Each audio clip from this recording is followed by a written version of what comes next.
Adoption of electric vehicles, or EVs, has been growing steadily in Singapore. While there are early adopters, many drivers are still on the fence on converting to EVs. There recently was a case of a Tesla Model Y that got into an accident which at first might have seemed fixable. According to the owner, the car was hit on the left door, which caused the airbags to be deployed. Fortunately, no one was hurt. Subsequently, however, it was also found that the car's chassis had apparently been damaged due to the accident. If you know anything about the Land Transport Authority's guidelines, you will know that this is a lost cause. According to the LTA, chassis replacements are not allowed, and if it is damaged beyond repair, the car must be scrapped. All of this begs the question, are EVs more difficult to repair compared to internal combustion ones?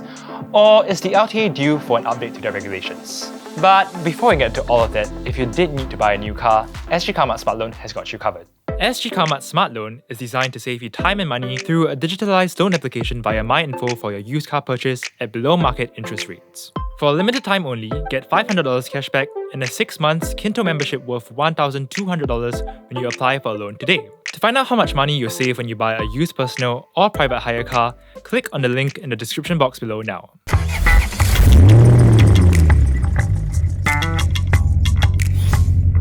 Number 1. New manufacturing methods. The Model Y in question is a product of Tesla's advanced manufacturing processes dubbed gigacasting, using their massive gigapress machines. This means that large sections of the car are produced as a single piece. Traditionally, multiple smaller pieces are welded together to form the same parts. In the case of Tesla, however, as many as 60 welded components can be replaced by a single gigacasting part. This allows Tesla to build cars quickly and efficiently while keeping costs down. Tesla's popularization of this die casting technique hasn't gone unnoticed, as other car makers have begun integrating these manufacturing processes into their newer models. However, there are arguments that question the quality and flexibility of the manufacturing process, as a single flaw can compromise large sections of a car.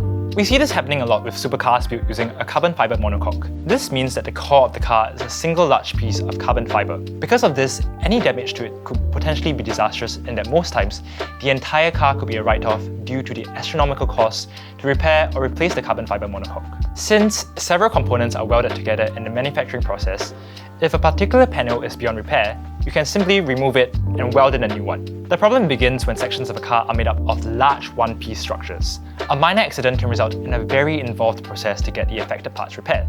This, in turn, drives up repair costs, and if you need to replace or modify a substantial part of a car's chassis, any attempts will run you afoul of the LTA. Number 2. Lighter but less malleable material.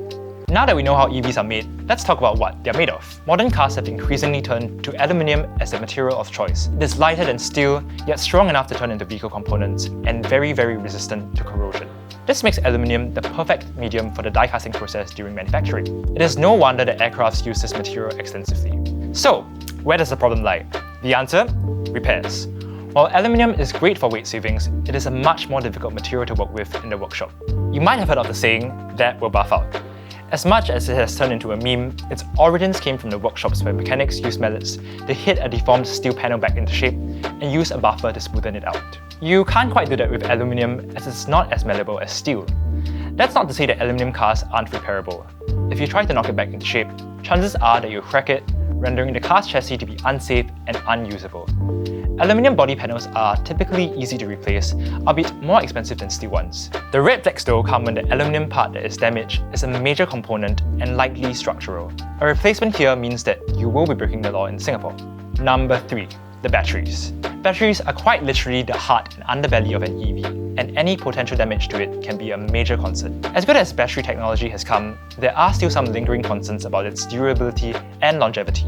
The biggest of which is the possibility of it being a fire hazard, especially after an accident. Cases of EVs with lightly damaged batteries getting decommissioned are not uncommon.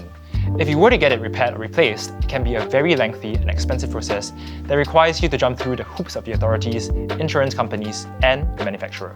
Next is the concern that more car makers are treating the batteries as a structural component. What this typically means is that the batteries are built into the chassis of the car. And as you've guessed it, this eases up on the manufacturing process, could also make the car lighter and improve its performance. Those potential weight savings would then be translated into better on-road performance. Our dear old friend, the Tesla Model Y, once again ticks all these boxes. In this scenario, not only would the battery be difficult and expensive to replace, but any attempt would then be constituted as a chassis replacement. And you know what that means? The LTA will come knocking. So, What does all this mean for EV buyers? Yes, we are entering an era where you are getting the highest price to performance value out of a car. Modern manufacturing techniques have also made it possible for cars to be lighter, more powerful, and cheaper.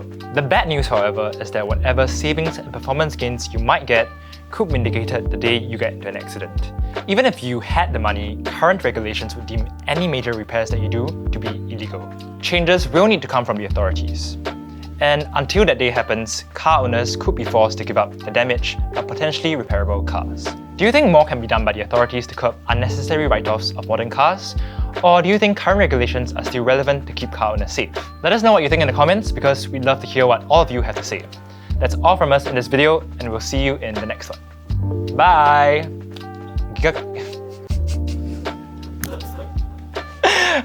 Wait, don't judge me, Mickey. No, Mickey's so stunned now. I'm scared. And this sounded... Let it out, girl. Let it out, girl. Potentially repairable cars. Wait, fucking gone!